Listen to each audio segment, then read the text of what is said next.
Hello, ladies and gentlemen, and welcome back to Minds of America. Like always, I'm your host, Dan Burrell, here today to mediate a very controversial debate over one of our amendments, the Second Amendment. The rules for this debate are fairly simple. We have two people here, one conservative, one liberal, both here to debate the Second Amendment and whether it is still needed. To the left, we have our liberal representative, Kyle Nagy. And to our right, we have our more conservative representative, Dennis Tsapp. I will allow both of them 1 minute to give a brief opening statement, and then we will get into some questions, in which I will allot each contestant 1 to 2 minutes to respond, and then the same amount of time for the other to give a rebuttal. If we feel like we must expand on something, then we shall. All right. Now, before we begin, I'd like to remind the audience that we are high school students. We feel that we should not be discriminated for any reason because of our opinions, whether now or in the future, as we are all entitled to our own opinions. All right, with that being said, let's begin our opening statements. I'll allow Kyle Nagy to give his argument. Okay, well, today we aren't really talking about whether or not the Second Amendment, we're talking about whether or not the Second Amendment is relevant in today's society, whether or not it's still needed in the modern U.S. Constitution, right? The Second Amendment is in there to protect from federal overreach. It's not in there to grant the right to bear arms alone. It's in there to grant the right to bear arms to have a well-regulated militia. Now, the fact that it's for well-regulated militia is irrelevant in today's society. That part of it completely makes no sense. You're not going to rise up against the government and fight against the government. That was proven in the Civil War that that's just not really how America is going to work. And that's the major problem, in my opinion, on the Second Amendment, and why it really doesn't belong in the Constitution anymore. All right, thank you, Mr. Nagy. Now let's move on to Mr. Tsapp, and he'll give his opening statement. Hello. All right, thank you for the lovely introduction. I feel like gun safety is a very... Oh, wait, I'm answering the first question. Take your time. All right, I feel that Mr. Nagy made a very good point that government overreach isn't necessarily a problem as of right now in America. It probably won't be for a while. But, however, the Second Amendment entangles both the right to bear arms and the right to form a well-regulated militia. So therefore, getting rid of one would be getting rid of both. All right, that's it for opening statements. Now we're going to get into some questions. All right, this first one goes out to Dennis. Now, there's an idea in circulation that better gun control will help prevent shootings, whether mass shootings or drive-bys or just simple murders. What, if anything, is wrong with that way of thinking to you? Right. I feel like the bigger issue is gun safety, because while you can argue stripping the people of guns, taking it away from them could be safer, you could also oppose that argument with how do most gangs get their guns in the first place, illegally. I feel like if the people know how to handle guns or how to handle an emergency where someone is opening fire on you, I feel like less casualties would occur in shootings, and shootings would be more seldom because people would know how to defend themselves, how to protect themselves, who to call, when to call, etc. All right, thank you, and now we're going to hear a rebuttal from Mr. Nagy. Okay, so you say that gun safety is what we really should focus on instead of gun control, but there are certain things, not all guns, first of all, that are used in these shootings are bought on the black market. There are plenty of people who are responsible gun owners who either act irresponsibly by leaving their gun out, or they, something changes and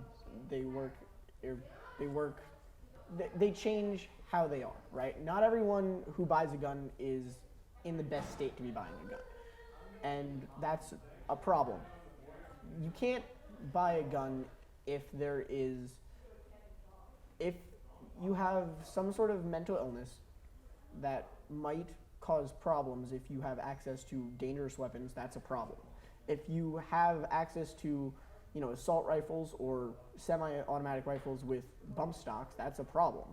You can't just say gun safety is the answer, because there are times when gun control will be the answer. Like if you look at Columbine wasn't done by a whole bunch of illegal guns. It was done by a kid who got into his parents' guns. And, his parents were responsible, but he just also happened to know the way to get in and used his parents' guns. All right. Is that it for that question? Do you think we should move on? Oh, you'd like to respond? You may respond. Yeah, just quick. I feel like something that would have prevented Columbine would have been, which falls under gun safety, would have been the parents not letting the kids know about the guns in the first place. Second of all, knowing what the code to the safe was or where they were hiding them. That's all I have to say on that. All right. Thank you. Let's move on. This one goes out to Kyle. What policy or policies would you enact or change in the United States regarding these gun laws, and why? Well, currently in the United States, we have several things involving our gun laws that are relatively unsafe when you look at them, right? You are able in many states to buy guns through the gun show loophole. It's relatively unregulated. You can move across state lines with your gun and sell it at a gun show. That shouldn't be happening. You shouldn't be able to just sell your guns at a gun show and have very little background checks on the person you're selling it to, stuff like that. Other problems are bump stocks that allow semi-automatic weapons to basically become automatic weapons. A bump stock will allow you to hold down the trigger and the gun will just move. It is a different way of getting to the act of an automatic weapon, but it has the same effect. There are legal weapons because of bump stocks that can mimic the power of a machine gun, which shouldn't be allowed in the public's hands. There's no reason the public needs to have machine guns. I can understand a farmer out in Kansas having a hunting rifle, but I can't understand, someone in a city having a machine gun. And your rebuttal? I see that you see it's unnecessary for a civilian to own a machine gun, but at the same time, if someone's attacking them in the middle of the night, you don't know how many people are attacking you. You don't know who they're with, what they have, what they're armed with. So therefore, it may be necessary in certain situations. A semi-automatic rifle can't exactly fire as many rounds as quickly as you may need, because the gun has to recover from the shot. And while you may say, oh, that only takes seconds, that could be seconds that could save your life. Would you like to expand on that? Yes, I'd like to just expand a little bit. I'm not necessarily advocating, first of all, for the banning of all guns. I'm advocating for several stricter gun rules, right? You can have a gun in your house for protection. And like you said, obviously, an automatic machine gun or an automatic gun, a semi-automatic gun that has a bump stock to allow you to shoot faster may be helpful, if you're protecting against many intruders. But I think you'd find that the situations where that happen are very far and few between, and the situations where people instead get those weapons and then use them offensively is much greater. Okay, I think that allows up that time for that question, so I'm going to move on. This one is to Dennis again. So this is pretty much of a lengthy question here. So we know the Second Amendment states that a well-regulated militia, being necessary to the security of a free state, the right of the people to keep and bear arms shall not be infringed.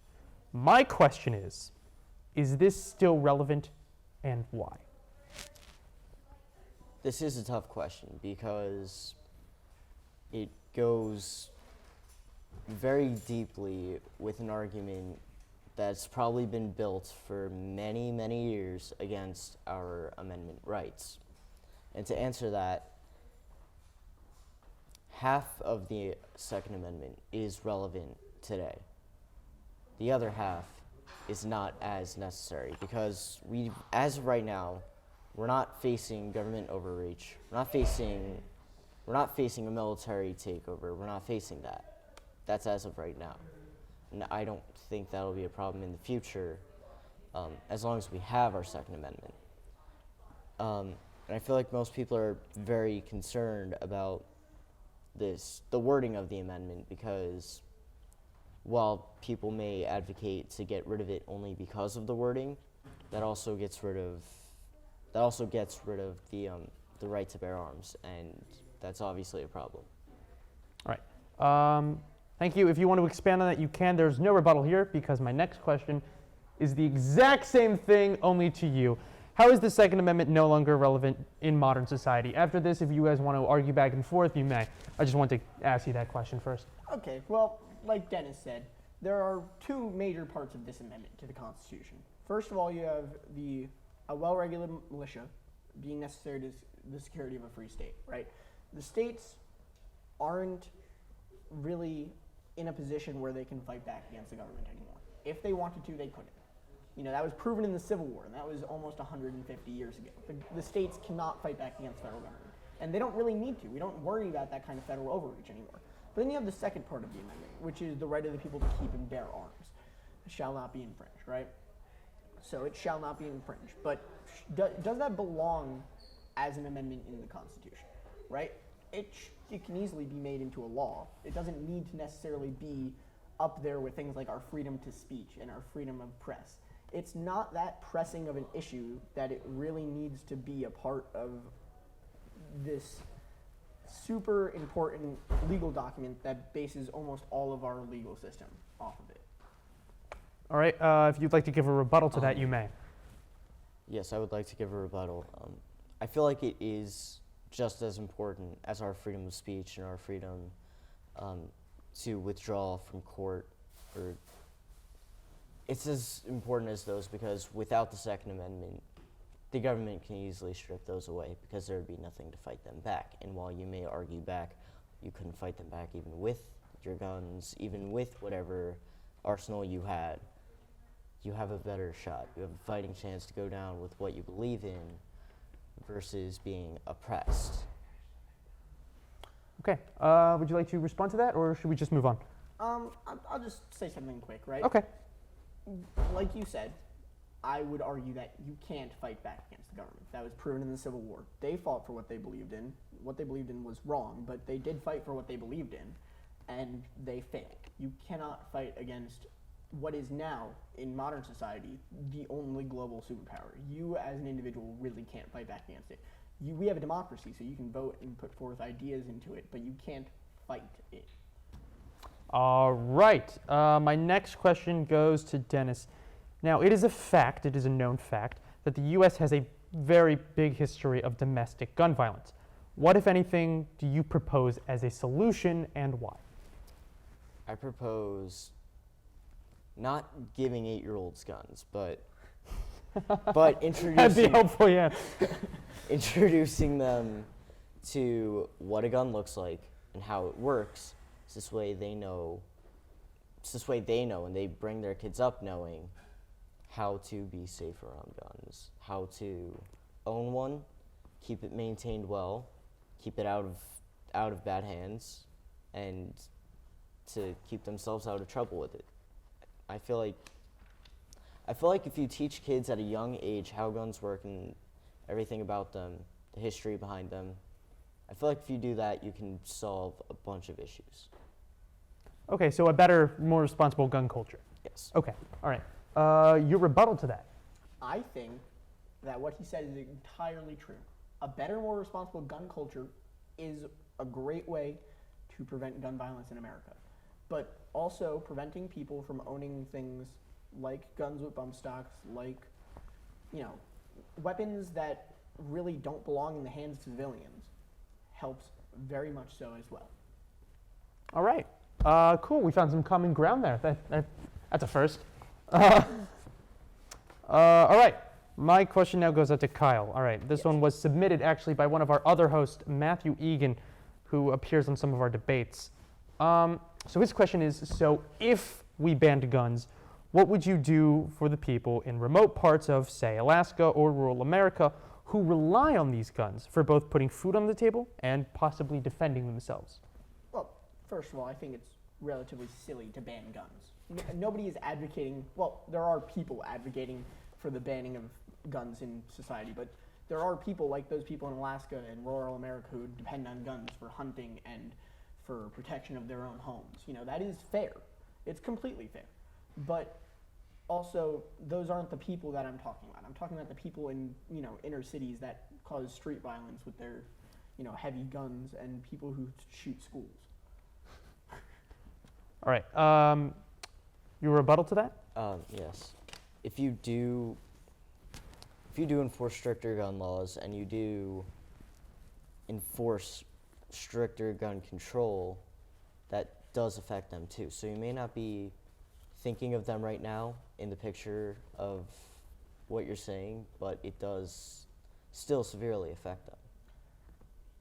Can I just quickly Absolutely, yeah, we can expand on that. That was a pretty quick question. How does banning, how does seriously cracking down on things like bump stocks and other things that create, massively lethal weapons, how does that affect the man in Alaska who has his hunting rifle and that's all he has because he shoots deer or elk? If a hunting rifle is all he has, then it doesn't affect him. However, if he has that and maybe another gun, semi-automatic, that would affect him. Now, it's highly doubtful that someone in Alaska who does hunt would only have one hunting rifle. I mean, I know people who have hunting rifles, they treat those as their babies, and then they have the self-defense rifles that are just, they're their own monsters. Yeah. But you are right on that. But at the same time, how often are you going to find someone who only has one hunting rifle? Just real quick, can I hop in with one last thing? Absolutely, why not? Obviously, they can have more than one hunting rifle. I wasn't saying they only have one hunting rifle, but I'm saying that civilians have no need for weapons that make killing extraordinarily easy with just one pull killing, dozens of people. May I say one thing? Absolutely, you guys, you boys talk. I'll be back in a minute. Technically, it is extremely easy to kill anyone, even without guns. Like, you could loosen the lights, and I don't feel so comfortable sitting here anymore. you could loosen up the lights, and they could just fall, kill you. Yeah. I think that almost happened in an interview with the Clintons on, I forget what the news network was. Okay, but anyway, you're saying that your argument is My argument is you could literally die kill from someone breathing in anyway, air. not necessarily guns. Yes, Okay. but that's irrelevant, really, because I'm not saying that guns are the only way to kill people. You can kill Right. people in many, many ways, but I'm saying that heavy and very powerful guns make it much easier to kill mass amounts of people. All right. However much I'd like to talk about us killing people, let's move on to our next question. This one's to Kyle. Now, looking at some other countries which have a lower gun violence rates than the United States, such as Switzerland, Australia, what do you think, Mr. Nagy, they did correctly? Well, let's look very closely at Switzerland, right? Okay. Switzerland has a lot of laws that prevent people who are incapable of using guns and using their mind properly to handle guns from owning guns. They have laws like that are very well regulated. Not only that, but many in the country are trained to use their guns at younger ages, and they're taught, like you said, to have gun safety. They know how to use guns. They're less afraid of them, and they're more comfortable around them, which is a lot better if you're going to have a culture that surrounds guns. They also have a large amount of their guns are owned by either people who are in the military or in the police. About a quarter of the people in Switzerland who own a gun own it due to military or police service, whereas in America that number's about 5%, which is much, much lower, which means that a lot more guns in America are not owned due to active duty service, but more owned due to, people being able to own guns and wanting to own guns. But even if a lot of people own guns in America, that's not a problem. We just need more gun safety and more comfort around guns and to be less afraid of them. All right. You may give your rebuttal to that. I feel like we need stricter background checks because in Switzerland, that's not really a problem because most of the guns that are owned are from prior service to the country, to the nation. And in America, you pointed out that's like 5% of the people, which is not a lot. Yeah.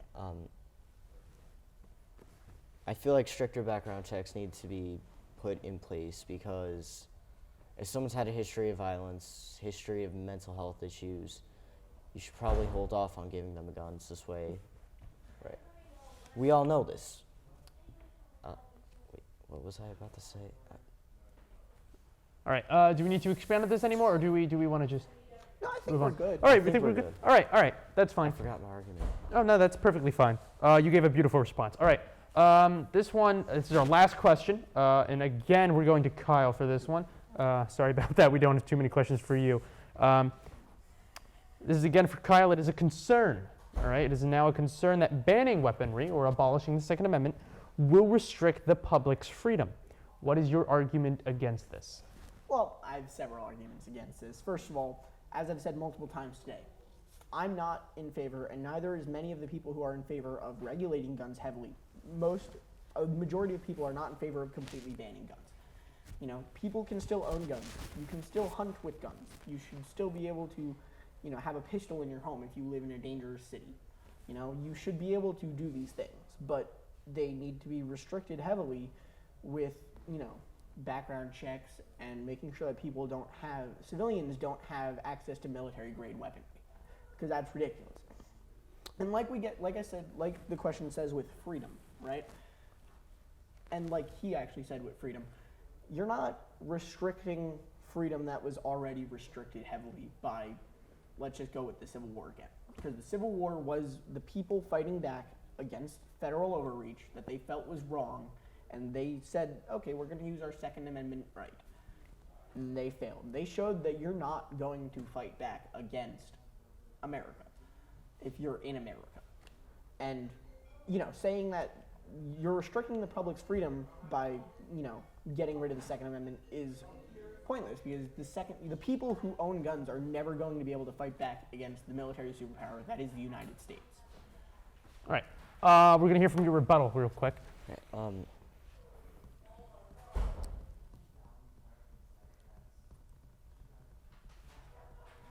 I just lost my entire train of thought. I'm sorry. All right, that's perfectly fine. Do we want to cut it there, or I'm fine if he is. you good? Need more I'm good. time? Do you want to expand on something that you said before? Do you want to go back to a question? Not really. Okay, all Quick right. closing if you would like. All right, you have a quick closing. Would you like to give a quick closing?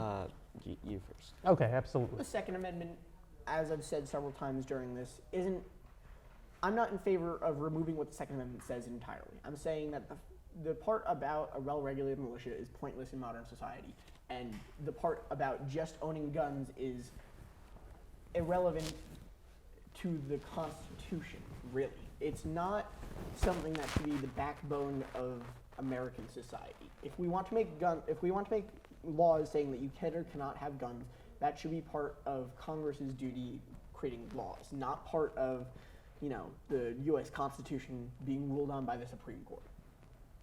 All right, your closing? My closing. I feel like the Second Amendment is a very difficult issue because, as we've said before, it's the wording of it that would make it seem half irrelevant to today's society, because we're not facing government overreach as of this moment, or probably won't in the future. But at the same time, if you get rid of the Second Amendment, you're also getting rid of the right to own firearms, own guns, and at that point, they can just get rid of any other amendment after that, because you won't. While it is pointless trying to fight, at least you'll go down swinging and you won't be oppressed. All right, thank you, and we're going to cut it there. Those were our closings. All right, that's all the time we have for today, folks. Thanks for sticking around, and a big thanks to our two contestants here today. Please don't forget to like and to subscribe. And like always, I'm your host, Dan Braille, for Minds of America.